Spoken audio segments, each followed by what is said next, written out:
বাংলাদেশ সহ ৭৫টি দেশের নাগরিকদের জন্য অভিবাসী ভিসা স্থগিত করেছে যুক্তরাষ্ট্রের পররাষ্ট্র দপ্তর। তবে এই স্থগিতাদেশ পর্যটক ও শিক্ষার্থী ভিসা সহ অনভিবাসী ভিসার ক্ষেত্রে প্রযোজ্য নয়। আজ ঢাকায় মার্কিন দূতাবাসের অফিসিয়াল ফেসবুক পেজে এক পোস্টে এ তথ্য জানানো হয়। পোস্টে বলা হয়েছে, ৭৫টি দেশের নাগরিকদের জন্য অভিবাসী ভিসা প্রদান স্থগিত করেছে ডিপার্টমেন্ট অফ স্টেট, যার মধ্যে বাংলাদেশও রয়েছে।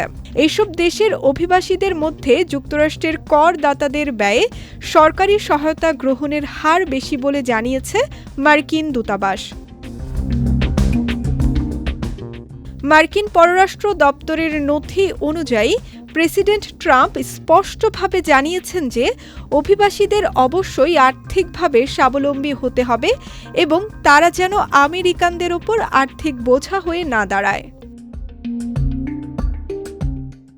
স্টেট ডিপার্টমেন্ট বর্তমানে সব স্ক্রিনিং এবং যাচাইকরণ নীতিগুলো পুঙ্খানুপুঙ্খভাবে পর্যালোচনা করছে। এর উদ্দেশ্য হল উচ্চ ঝুঁকিপূর্ণ দেশগুলো থেকে আসা অভিবাসীরা যাতে যুক্তরাষ্ট্রে বেআইনিভাবে কল্যাণমূলক সুবিধা গ্রহণ করতে না পারে এবং তারা যেন রাষ্ট্রীয় বোঝা হয়ে না ওঠে তা নিশ্চিত করা।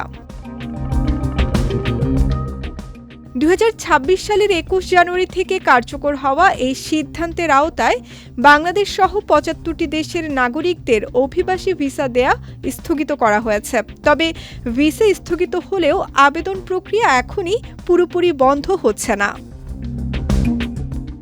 সঙ্গীতা শাহ, বিজয় টিভি, নিউজ ডেস্ক।